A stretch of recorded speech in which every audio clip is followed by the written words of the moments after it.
நம்மளும் சண்டை பிடிக்கிற மாதிரி இருக்கும். நீ வந்து அந்த சிவபெருமானையே நினைச்சுட்டு இருக்காத. நான் அப்பாவையே அப்பா பாரு என்ன நினைக்கணும் உனக்கு, என்ன என்ன நினை, நீ என்ன நினை எப்ப பாரு உனக்கு இன்னும் அப்பா நினைவு. அப்பா பார்த்து பாரு அப்பாவை, அவருக்கு ஒன்றும் உன் தொடர் தேவையில்லை, எனக்கு தான் உன் தொடர் தேவை, என்னதான் நீ கவனிக்கணும். எப்படி சிவபெருமான கூட நினைக்காதே என்ன கவனின்ற மாதிரி சண்டை பிடிக்கணும் அம்பாள்கிட்ட. அம்பாள்கிட்ட நம்மள்கிட்ட இருக்கிற உரிமை.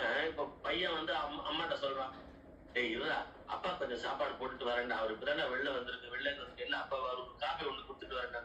சும்மா இருமா, அவருக்கே கூட காப்பி போட தெரியும், எத்தனை வாட்டி உனக்கு அவர் போட்டு கொடுத்துருக்காரு, அவர் காப்பி போட்டு பாரு. நீ அதுக்கு இல்ல இப்பதான்டா ஆபீஸ்ல இருந்து வந்தாரு, இல்ல இல்ல நீ என்ன கவனி முதல்ல, எனக்கு என்ன வேணுமோ முதல்ல கொடு, அப்பாவை பாத்துப்பாரு.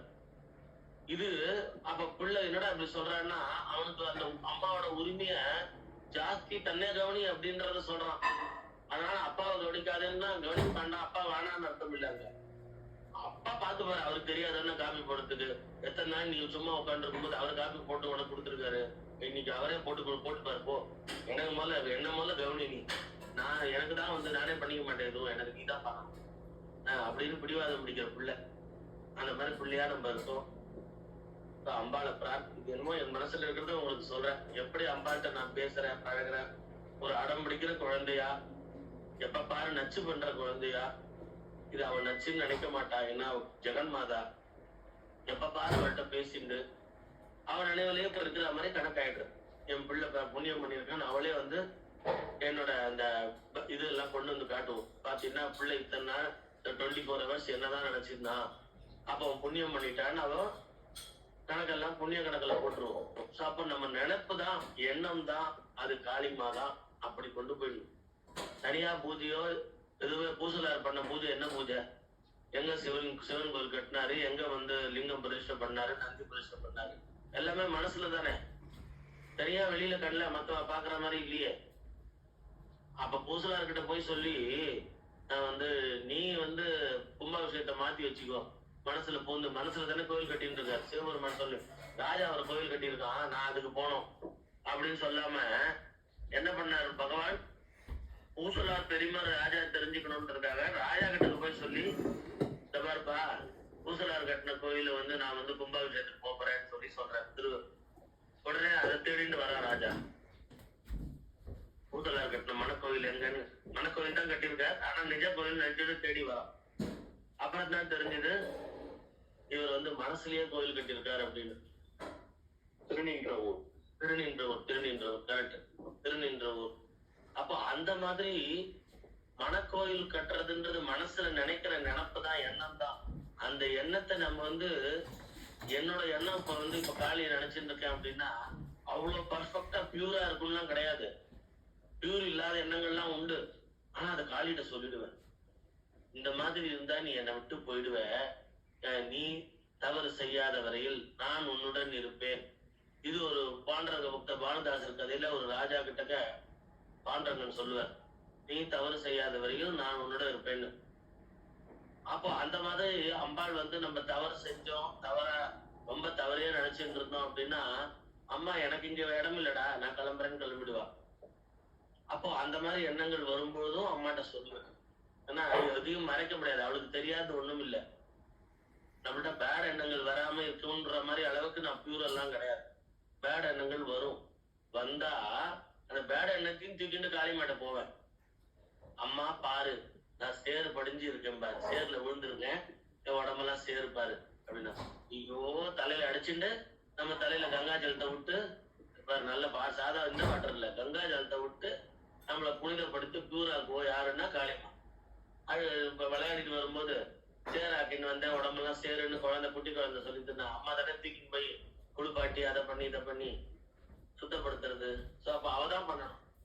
அப்ப அது மாதிரி எல்லாத்தையுமே அவள்கிட்ட போய் சரணாகதி அடையணும், சொல்லிடணும். சொல்லிட்டா வர எண்ணங்களுக்கும் அவளுக்கு தெரியும், நம்ம சொல்லலைன்னாலும் தெரியும். ஆனா நீ சொல்லிட்டேன்னா குழைச்ச, அவளுக்கு மறைச்சு வைக்கிற, அவளுக்கு தெரியக்கூடாது என் பேட் எண்ணம்ட்டு பேட் எண்ணத்தை தனியா வளர்த்துட்டு வந்தேன்னு வச்சுக்கோ, அது வந்து அவ அங்கிருந்து கிளம்பிடுவோம், நம்ம கிட்ட வரமாட்டேன். அதனால அம்மா வரணும்னா பேட் எண்ணம் இருக்கக்கூடாது. நேச்சுரலா நமக்கு எந்த ஜென்மத்துல என்ன பாவம் பண்ணிருக்கோமோ தெரியாது, பேட் எண்ணமும் சேர்ந்துதான் வரும், நல்ல எண்ணம் கெட்ட எண்ணம் எல்லாம் தான் வரும். சாதாரண ஹியூமன் பீயிங், ரொம்ப மெச்சூர்டு எல்லாம் கிடையாது, சாதாரண ஹியூமன் பீயிங். அப்ப அதையும் போய் அம்மாட்ட சொல்லும்போது அவளோட கருணையினால பேட துரத்திட்டு நம்மளை ப்ரொடக்ட் பண்ணிட்டே இருக்கான்.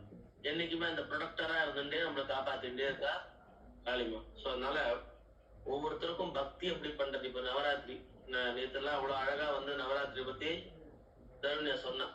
இந்த நவராத்திரியில அம்மா நினைப்புல எப்படி இருக்கிறது, நவராத்திரி மட்டும் இல்ல எல்லா நாளுமே அம்மா நினைப்புல எப்படின்னு இருக்கிறதுன்னு தான் நமக்கு தெரிஞ்சுக்கணும். அம்மா நினைப்புல இருக்கணும், அம்மா சிந்தனையில இருக்கணும். அவதான் நம்மளை காப்பாத்துறா. நமக்கு ஏதாவது ஒரு கஷ்டம் வருதுன்னாலும் அதுவும் ஒரு காரணமா தான் இருக்கும். அம்மா எதையுமே வந்து இப்போ காஞ்சிபுரத்துல சொன்ன வண்ணம் செய்த பெருமாள் எதோத்காரின்னு கோயில் இருக்கு. அது பெருமாள் ரூபம், பெருமாள் வேற அம்பாள் வேற இல்ல. நம்ம சொன்ன வண்ணம் செஞ்ச அம்பாள் தான் அது. எப்படின்னா கணிகண்ணன் ஒருத்தர் இருந்தார். இது தெரிஞ்சிருக்கும் உங்களுக்கு, கதை ஏற்கனவே நான் சொல்லியிருக்கேன், பட் ரிப்பீட் பண்றேன். கணிகண்ணன் வந்து பெருமாள் மேல நிறைய பாட்டெல்லாம் பாடுவார். திருமழிசை ஆழ்வாரோட சிஷ்யர், குரு பக்தி உள்ளவர். அவர் ஓனா கிரியேட் பண்ற சக்தி இருந்தது. பெருமாள் மேல நிறைய பாட்டெல்லாம் எழுதியிருக்கார். குரு திருமழிசை ஆழ்வாரோட பிளஸ்ஸிங்ல இவர் நல்ல ஒரு தகுதி உள்ள நல்ல ஆளா இருந்தார், பக்தனா இருந்தார். அந்த ஊர் ராஜாவுக்கு ஒரு நப்பாச, கணிகண்டன் தான் நல்ல ஹிட் சாங் வாங்கி கொடுக்குறாரு, அவனை கூட்டு வச்சு நம்ம மேல ஒரு பாட்டு. ஏன்னா அந்த ராஜாக்களுக்கு எல்லாமே இப்போ தன் இடத்துல ஒரு தன் மேல ஒரு ஒரு எப்பயுமே ஒரு கர்வம் இருக்கு. அது அவளுக்கு பாவம், அந்த அவளுக்கு அந்த பதவிக்கு உண்டான கஷ்டங்கள் அவள் மேல தன்னை வசதியா நினைக்க தோணிடும். யாராவது அப்போ கிரிட்டிசைஸ் பண்றேன்னு சொன்னான்னா அவனை உண்டு இல்லைன்னு அப்படின்னு சொல்ல தோணிடும். அந்த பதவி வந்து அந்த மாதிரி வரும்போது அவளுக்கு அந்த நான்ற எண்ணம் வசதியா வந்து உட்காந்துரும். அது எக்ஸப்ஷன் இருப்பா. ஜெனரலா எல்லாருமே நிறைய ராஜாக்கள் தன்னை புகழ்ந்து பாடத்தான் ஆசைப்படுவா. எக்ஸப்ஷன் இருப்பா, நல்லவார்களும் உண்டு. அப்போ இந்த ராஜா என்ன கணிகண்ணனை கூப்பிட்டு அனுப்பிச்சான். சரின்னு வந்தார். ராஜா நல்ல பெருமாள் மேல 4 பாட்டு பாடியா அப்படின்னு சொல்ல போறார். நம்மளும் பாடலாம் பெருமாள் மேல, என்ன பெருமாள் மேல பாடுறதுன்றது கசக்குமா, நல்லது தானே. கணிகண்ணன் வந்தான். பார்த்தா என்ன புகழ்ந்து 2 பாட்டு பாடுங்க. நீ பெருமாள் மேல பாடு, எனக்கும் பெருமாள் பக்தி உண்டு, ஆனா என்ன புகழ்ந்து 2 பாட்டு பாடு அப்படின்ற. முடியாது, நான் பெருமாள் மேலேயே பாடுறேன். அரசனும் ஆண்டவனும் ஒண்ணுதானே. ஆமா ஒண்ணுதான். அப்போ என்ன பத்தி பாடு அப்படின்னா, நான் ஆண்டவனை பத்தி பாடுறேன், உங்களை பத்தி பாடினதான் நீங்களே நினைச்சுக்கோங்க அப்படின்றான் அவன். இவருக்கு கோபம் வந்துருக்கு. நீ இனிமேல் என்னோட கண்ட்ரி உள்ள இருக்காது, நாட்டை விட்டு வெளில போட்டேன், என் மேல பாடலைன்னா வெளில போ அப்படின்னு. சரி, நான் என் குருட்ட சொல்லிட்டு போயிடுறேன். இங்கதான் இருக்காரு, காஞ்சிபுரத்துல தான் இருக்காரு எனக்கு குரு திருமழிசை ஆழ்வார். திருமழிசைன்றது நம்ம பூந்தமல்லி கிட்ட இருக்கு, சென்னைக்கு பக்கத்துலயே. சென்னையில தான், இப்ப சென்னை தான் அது. திருமழிசையும் பூந்தமல்லிக்கு சென்னைக்கு நடுவுல இருக்கு திருமழிசை ஆழ்வார். அப்போ நீ வந்து கிளம்பி போ அப்படின்னு சொன்ன உடனே குருகிட்ட சொல்லிட்டு போறேன்னா சரின்ட்டார். நேர குருகிட்ட போனார், திருமழிசை ஆழ்வார்கிட்ட போனார், நமஸ்காரம் பண்ணார். என்னப்பா என்ன விஷயம் அப்படின்னு முகம் வாட்டமா இருக்கீங்க. இல்ல உங்களுக்கு சேவை பண்ற பாக்கி எனக்கு மிஸ் ஆகுது. என்ன விஷயம் சொல்லு அப்படின்னார். நான் இந்த மாதிரி ராஜா கூட்டமிச்சா போனேன். போனா அரசனை பத்தி பாட சொன்னா, நான் பெருமாளை பத்தி பாடுறேன், அது பாடினா உங்களை பாடின மாதிரி தானேன்னு சொன்னேன். நாட்டுல இருக்காத, கிளம்பி போயிடு நாட்டை விட்டுன்னு சொல்லிட்டாரு. சரி குருகிட்ட சொல்லிட்டு போலான்னு வந்தேன், உங்கள்கிட்ட சொல்ல வந்தேன். அப்படியா, இப்படி ஒரு உத்தம சிஷ்யன் இல்லாத நாடுல நான் மட்டும் ஏன் இருக்கணும், நானும் வரேன் உன்னோடைய அப்படின்னு திருமழிசை ஆழ்வாரும் கிளம்பினார். போகும்போது சும்மா போலாம் இல்லையா. பெருமாளை பார்த்தார். உனக்கு மட்டும் இங்க என்ன வேலை, வா உன் பையனாக பாய சுருட்டிக்கோ, என் பின்னாடி கிளம்புன்னார். பையனாக பாயின்றது என்ன, ஆதிசேஷன். பெருமாள் படுத்திருந்தவர் உடனே என்ன பண்ணார், சரிப்பா பாயை எடுக்கல எடுக்கின்றார். திருமழிசை ஆழ்வார் பின்னாடியே போயிட்டார். இவ 2 பேரும் 3 பேர், திருமழிசை ஆழ்வார், கணிகண்ணன், பெருமாள் எல்லாரும் காஞ்சிபுரத்தை விட்டு வேற ஒரு ஊருக்கு போயிட்டான். காஞ்சிபுரம் சோபை இழந்து போயிடுது. ஏன்னா பெருமாள் இல்லாத இடத்துல லட்சுமியோட கிருபை இருக்காது, லட்சுமி கடாட்சம் இருக்காது. எங்க ஹரிநாமத்தை சொல்றோமோ அங்கெல்லாம் தான் லட்சுமி கடாட்சம் இருக்கும், லட்சுமியோட பிளஸிங் இருக்கும். ஆனா பதிவிரதை அம்மா வந்து பெருமாள் பேரை சொல்றவாளுக்கு பிளஸ் பண்ணிட்டே இருப்பா. லக்ஷ்மி கடாட்சம் இல்லாம நாடு நகரம் எல்லாம் மழை பெய்யாம விளைச்சல் இல்லாம மக்கள் கஷ்டப்படுறாங்க. இப்போ ராஜா மக்கள் மேல கொஞ்சம் அபிமானம் உள்ளவன் தான், சாமி பக்தி உள்ளவன் தான். ஏதோ ஒரு அலங்காரத்துல நான்ற எண்ணத்துல இப்படி பண்ணிட்டான். அவனுடைய மந்திரிகள்லாம் கூப்பிட்டு இதுக்கு இந்த மாதிரி மழை பெய்யாம இந்த மாதிரிலாம் இருக்கு, இதெல்லாம் என்ன விஷயம், இதுக்கு என்ன பரிகாரம் வேணும் எல்லாம் கேட்கறான். அப்ப அவ சொல்லிட்டா, ரொம்ப நாளுக்கு முன்னாடி நீங்க இந்த மாதிரி கணிகண்ணனை கூப்பிட்டு பண்ணேன். கணிகண்ணன் சிறந்த பக்தன், அவன் குரு பக்தி உள்ளவன். அவன் குருவை அழிச்சும் போயிட்டான் நாட்டை விட்டு. குரு சும்மா இல்லாம பெருமாளை வான் கூட்டும் போயிட்டார். பெருமாளும் இல்லாதனால இங்க சோபை எழுந்து கிடக்கு, தாயாரும் இல்ல, லட்சுமியோட கடாட்சம் இல்ல அப்படின்னு சொல்லிட்டார். போது பின்னாடி இவ்வளவு விஷயம் இருக்கா? ஒருத்தனை வானா போடா வெள்ளன்னு சொன்னதுக்கு பெருமாள் கிளம்பி போயிட்டாரு, அவன் குருவும் போயிட்டார், பெருமாளும் போயிட்டாரு, தாயாரும் இல்லையா? ஐயோ, நான் என்ன பண்ணிட்டோம்னா, சின்னவனா இருந்தாலும் பரவாயில்ல, போய் காலில் விழுந்துருக்கோம். நாடு நல்லா இருக்கணும்னு நினைச்சேன்னா போய் காலில் விழுந்தோம். ராஜா கௌரவம் பார்க்கல. இந்த இடத்துல அந்த ஈகோ செத்து போச்சு. உடனே நேரம் வந்தா கணிகண்ட மன்னிப்பு கேட்டா, நான் பண்ண தவறு, திருப்பி வாப்பா, மக்களுக்காக வா, என் தவற மன்னிச்சிடுன்னா. உடனே என் குருநாதர் உத்தரவு இருக்கணும்னா குருகிட்ட திருமண சேவை காலில் விழுந்தா. திருமண சேவை பண்ணார். சரி வரேன்பா, அரசனுக்காக வரேன், திருந்தி அரசனுக்காக வரேன், மக்களுக்காக வரேன், பாப்பா கணிகண்ணா போலாமா அப்படின்னா. சரி, குரு என்ன சொன்னாலும் எனக்கு ஒண்ணு, எனக்குன்னு ஒரு எண்ணமே கிடையாது, எனக்குன்னு ஒரு வெறுப்பு கிடையாது. என் குருநாதர் என்ன சொல்றாரோ அதான் என் விருப்பம் தான் கணிகண்டன் சொல்லிட்டார். திருமண சேவை கிளம்பினார். கிளம்பும்போது சும்மா இல்ல, பெருமாளை வா பின்னாடி அப்படின்னார். சரி, பெருமாளும் வர்றார். ஏப்பா நீ வரணும்னா வரணும், நம்ம படுக்கணும், எழுந்துக்கணுமா அப்படின்லாம் கேட்கல. பக்த வத்சலன் அவர் பெருமாள் வந்து, பக்த வத்சல பெருமாள். உடனே என்ன பண்ணார், வந்தார். திருப்பி அதே இடத்துக்கு வந்த உடனே இங்க பாயை விரிச்சுக்கோ அப்படின்னார். உடனே சுருட்டிக்கோன்னு முதல்ல சொன்னார், இப்ப விரிச்சுக்கோன்னார். திருப்பி பைனாக பாய் எது பாம்பு படுக்க திருப்பி விரிச்சுன்னு படுத்துட்டார் பெருமாள். பெருமாள் வந்துட்டாருன்னா தாயாரும் வந்துட்டா, அனுகிரகம் வந்தது, மழை பெஞ்சது, சுபிக்ஷமாச்சு. சொன்னவண்ணம் செஞ்ச பெருமாள் எதோத்காரின்னு பேரு காஞ்சிபுரத்துல. அப்படி பகவான் பக்தர்கள் சொன்னா கேட்பான். பக்தர்கள் தன்னோட சிஷ்யன் எவ்வளவு பிரியமா இருக்கிற, தன் மேல ஆசையா இருக்கிற, தன் மேல மரியாதையோட இருக்கிற சிஷ்யன் மேல பாசமா செய்வா. சிஷ்யனும் பதிலுக்கு குரு என்ன சொன்னாலும் கேட்பா. இப்படி இது ஒண்ணுக்கு ஒண்ணு ஒரு தர்மம் உள்ளுக்குள்ள புதஞ்சு இருக்கு. அதுதான் காளிமா பண்றது. இது பெருமாள் சொன்ன இப்போ அதுதான் காளிமா. அப்போ சின்ன விஷயமா இருந்தாலும் பெரிய விஷயமா இருந்தாலும் காளிமா நமக்கு அவ்வளவு ஒரு ஆசையா இருக்கா, அன்பா இருக்கான்னா, நமக்குன்ற வார்த்தையை யூஸ் பண்ண யோசனை பண்ணி பாருங்க. இங்க இண்டிவிஜுவலே கிடையாது, எல்லாருக்கும் அவ அம்மா, எல்லாரையும் காப்பாற்றக்கூடியவோ, எல்லாரும் கூப்பிட்டாலும் ஓடி வரக்கூடியவோ, அவ்வளவு கருணை உள்ளவோ. எப்படி கிருஷ்ணர் அத்தனை கோபிகளுக்கும் அத்தனை கிருஷ்ணர் ரூபம் எடுத்திருந்தாரோ, அப்படி அவளோட படைக்கப்பட்ட அத்தனை உயிருக்கும் அத்தனை பேருக்கும் அவ அம்மா ஜெகன்மாதா, ஜெகத புதரவு வந்து பார்வதி பரமேஸ்வரர், எல்லாரையும் காப்பாற்றக்கூடியவோ அந்த காளிமா. இப்ப இன்னைக்கு கிளாஸ்ல தனியா ஒரு பக்தரை பத்தியோ எதோ பத்தியோ சொல்லாம ஒரு இன்சிடென்ட் நடந்தது, அதை பத்தியே ஒரு கோர்வையா ஒண்ணு சொல்ல வச்சதும் யாரு? அதனால யாராவது ஒருத்தருக்காவது உள்ளுக்குள்ள காளிமாவோட ஒரு பக்தியும், காளிமாட்ட நம்ம பிரியமா பேசினா அவளும் ஓடி வருவோம், அவ கருணாமூர்த்தி அப்படின்றத புரிய வைக்கிறதுக்கு சொல்ல வச்சதும் அவளோட கிருபதான். ஜெகன்மாதான்றது இவ்வளவு லகுவானவோ, லகுவானவன்னு ரொம்ப எளிமையானவோ, ரொம்ப சிம்பிளானவோ அம்பாள்.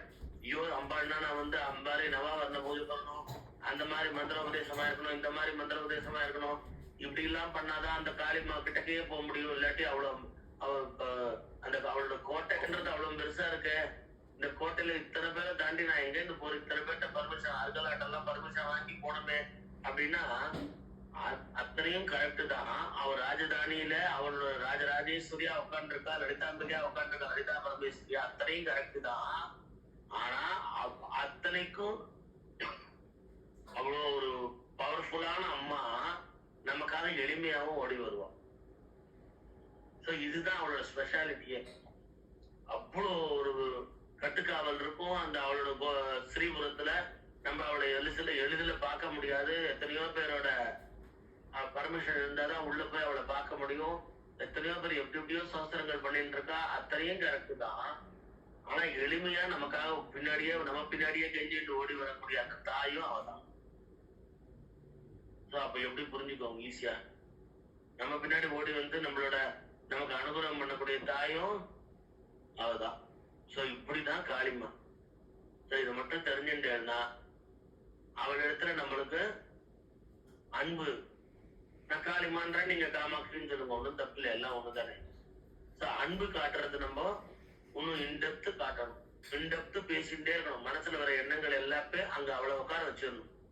அங்க உட்கார வச்சுட்டு, இந்த பாருமா, இந்த எண்ணங்கள்லாம் வந்துட்டு இருக்கு பத்தியா, பல ஜென்ம வாசனையினால எனக்கு என்னென்னமோ எண்ணங்கள்லாம் வருது.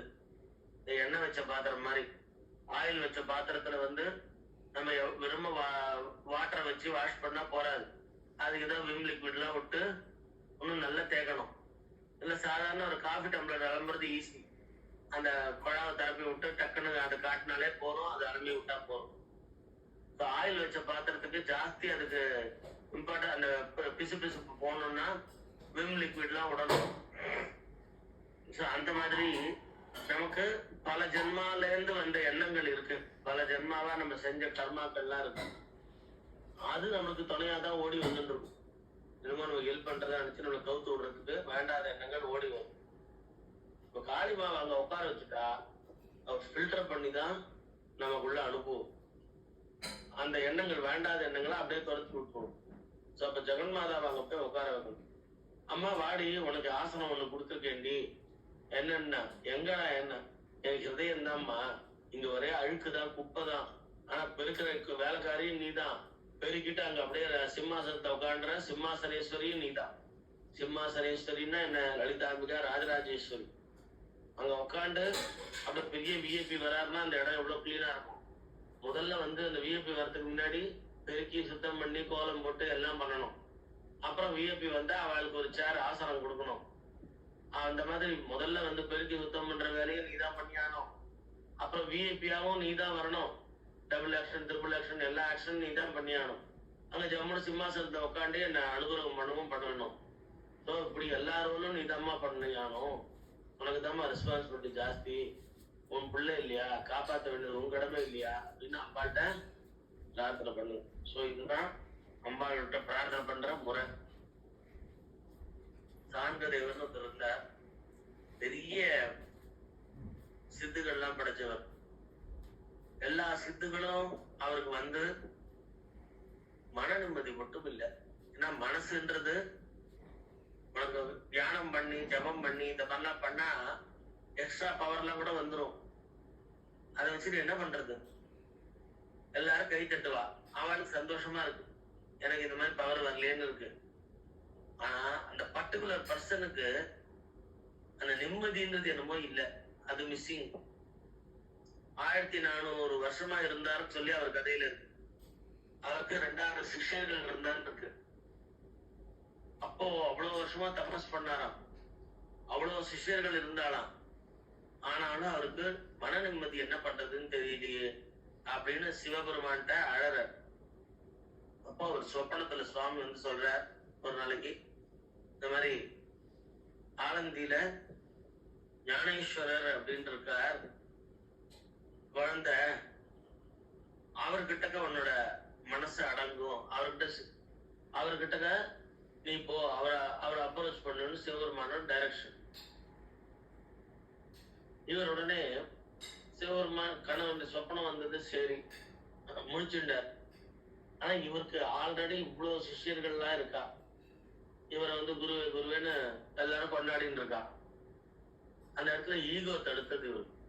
நான் போய் ஒரு ஞானேஸ்வரை பத்தி கேள்விப்பட்டிருக்க, சின்ன பையன், குட்டி பையன், 10 வயசு கூட நிரம்பாத ஒரு பையன்,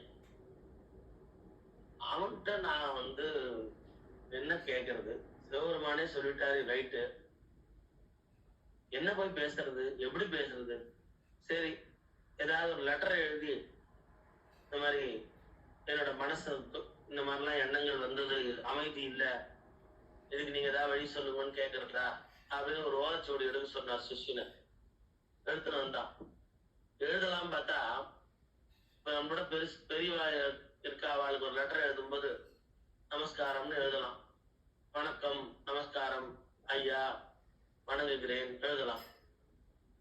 நம்மளோட சின்னவா இருந்தா அவளுக்கு ஒரு லெட்டர் எழுதும்போது நான் அவனை பிளஸ் பண்றேன்னு எழுதலாம். ஆசீர்வாதம் பண்றேன்னு எழுதலாம். ஆனா ஞானேஸ்வரர் வயசுல சின்னவர். ஆனா சிவபெருமானே சொல்லியிருக்காரு அவர் பெரிய ஞானின்னு. என்ன பண்றது? வணங்குகிறேன்னு எழுதுறதா, ஆசீர்வாதம்னு எழுதுறதா?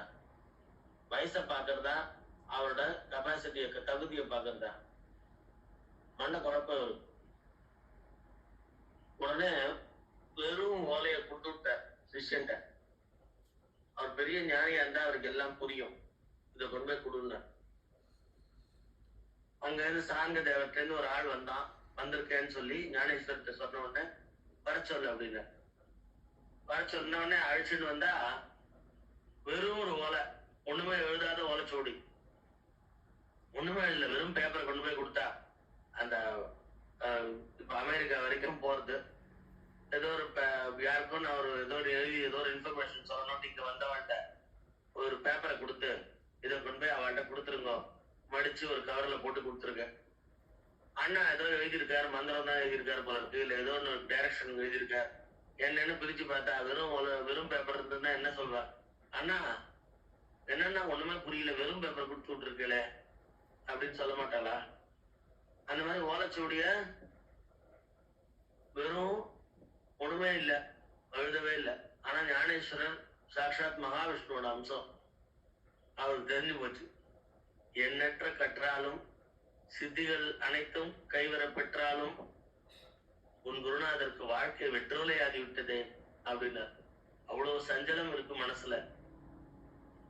சஞ்சலம் வந்ததென்றால் சாது சங்க சன்னதி சென்றிடுவாய், நெஞ்சில் வஞ்சமகற்றிடவே மனமே நாமும் நாராயணன் நாமும் ஜெபித்திடுவாய். அரே ஓம் நமோ நாராயணா, நாராயணா ஓம் நமோ நாராயணா, ஓம் நமோ நாராயணா, நாராயணா ஓம் நமோ நாராயணா. அந்த ஜாதகத்துல சந்திரன் ரொம்ப முக்கியமானவர். எங்க பிளேஸ் ஆயிருக்கான்னு பார்க்கணும் நமக்குலாம். அந்த சந்திரன் இவன் சந்திராஷ்டமம் சொல்றான் இல்லையா, அது தினப்பலன். சந்திராஷ்டம்னா மனசு நிம்மதி இல்லாம இருக்கும். சோ நம்ம ஜாதகத்துல சந்திரன் சரியான பொசிஷன்ல இருந்தான்னா நம்ம எப்பயுமே மைண்ட் ரெஸ்ட்லெஸ்ஸா எப்பயும் மாதிரி இருந்துட்டே இருக்காது.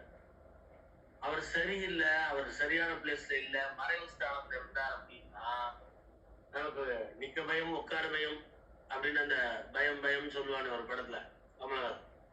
அந்த மாதிரி எப்ப பாரு பயமும் மனசுல ஒரு நிம்மதி இல்லாமையே இருக்கும். அதுக்கு என்ன பண்றது? சந்திரசேகர சந்திரசேகர சந்திரசேகர பாகிமாம், சந்திரசேகர சந்திரசேகர சந்திரசேகர ரக்ஷமாம். இது எப்பயும் சொல்லிட்டு இருக்கும். ஏன்னா மன நிம்மதி இல்லாம இருந்தா நம்மளால எந்த வேலையும் செய்ய முடியாது. ஹேஸ்டி டிசிஷன் ஆயிடுது, எல்லா டிசிஷனும் தப்பா எடுத்துரும். அப்ப அந்த சந்திரனை பெரிய தலையில சூடின்னு இருக்கிற சந்திரசேகரனை மனசுல நினைச்சுட்டா நம்ம சஞ்சலங்கள் போய் நமக்கு நன்மை ஏற்படும், மனசுல தெளிவு ஏற்படும். அதே மாதிரி சந்திர பரிகார ஸ்தலம் திருப்பதின்னு சொல்லுவா. திருப்பதி பெருமாளை பிரார்த்தனை பண்ணோம்னா சந்திர பரிகார ஸ்தலம் அது. நவகிரக கஷேத்திரம்ல திங்களூர்னு இருக்கு, அங்க சிவக்ஷேத்திரம், அங்க சந்திர பரிகார ஸ்தலம். நான் ஒரு வாட்டி பசங்க எல்லாம் ஆயிடுச்சு நவகிரக கஷேத்திரம் போனேன். ஒரு வாட்டி தான் 2 நாள் டூரா போனோம். மற்றபடி காத்தால போயிட்டு ராத்திரி வந்துருவேன்.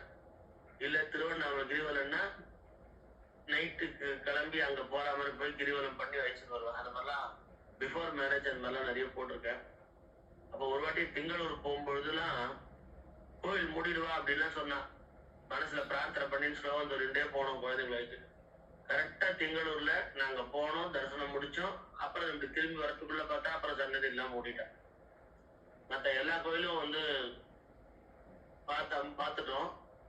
இங்க திங்களூர் போகும்போது அந்த மாதிரி 2 நாள் டூர் வாய்ச்சும் போயிருக்கேன் முன்னாடி எல்லாம். இப்ப இல்ல, லாங் ஏதோ சோலாங் ஏதோ.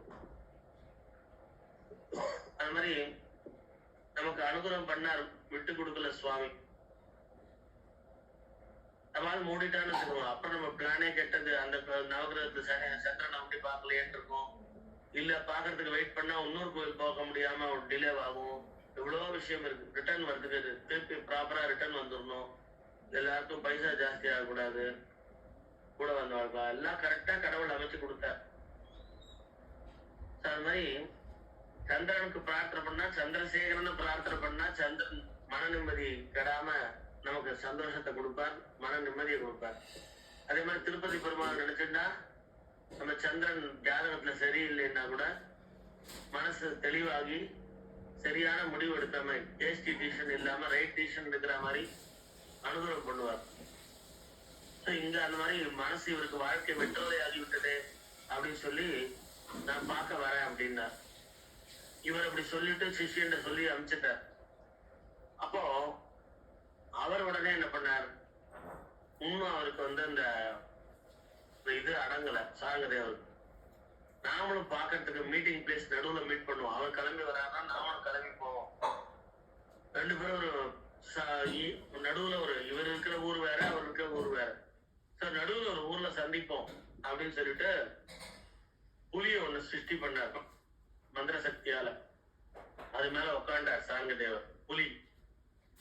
அதுக்கப்புறம் கையில ஒரு சாட்டை, எதுன்னா புலிய ஹாய் ஹாய் ஓட்டுற மாதிரி அந்த சாட்டையா பாம்பை ஒண்ணு வச்சிருந்தார். எல்லாரும் பார்த்தா இவ்வளவு பெரிய பவர் வந்திருக்கு, அவருக்கு பவர் உள்ளவர் அப்படின்னு. அப்படி போற வழியில இந்த காலத்து மாதிரி ரோடு கிளீனா எல்லாம் இல்ல, அங்கங்க மரம் எல்லாம் குரூப்ல இருந்தது. இவர் இப்படி டைரக்ஷன் கொடுத்தாரு, மரம் எல்லாம் நகர்ந்தது, இவருக்கு வழி விட்டது. எல்லா ஜனங்களும் எப்படி இருக்கும் ஜனங்களுக்கு எல்லாம். ஆனா அவருக்கு மனசுல ஒண்டி நிம்மதி இல்லை, இந்த மேஜிக் எல்லாம் பண்ணி உட்காந்துருக்கு. அப்போ மரங்கள்லாம் நகர்ந்து வழி விட்டது, குறுக்குல இல்ல. இவர் பாட்டு ஜம்முன்னு வர, அப்படியே இவரோட சிஷ்யர்கள் மட்டும் இல்ல ஜனங்கள்லாமும் பின்னாடியே வரா. அங்க நாமதேவர் இந்த மாதிரி இவர் கிளம்பி வராரு தெரிஞ்ச உடனே நிவர்த்தினார் நாமதேவர், நிவர்த்தினார் ஞானேஸ்வரர், சோபான் தேவர், முக்தாபாய், இவர் இப்படி புலிய வச்சுட்டு இப்படி மரத்தெல்லாம் அவர் டைரக்ஷன்ல கண் பார்வையில நகுத்துறார், பெரிய மேஜிக் பண்ணிட்டு வந்துட்டு இருக்கார், கையில பாம்பு வச்சுட்டு இருக்காரு. எல்லாம் சொன்ன உடனே ஒரு குட்டிச்சவர் மேல உட்காண்டா. பால் குட்டிச்சவருன்னு சொல்லுவோமே, ரொம்ப பாடஞ்சு ரொம்ப நாளா அப்படியே இருக்கிறதா குட்டிச்சவர். யூஸ்லெஸ் அப்படின்னு வரல, குட்டிச்சவர் நீ எல்லாம் குட்டிச்சவர் யூஸ்லெஸ் அப்படின்னு.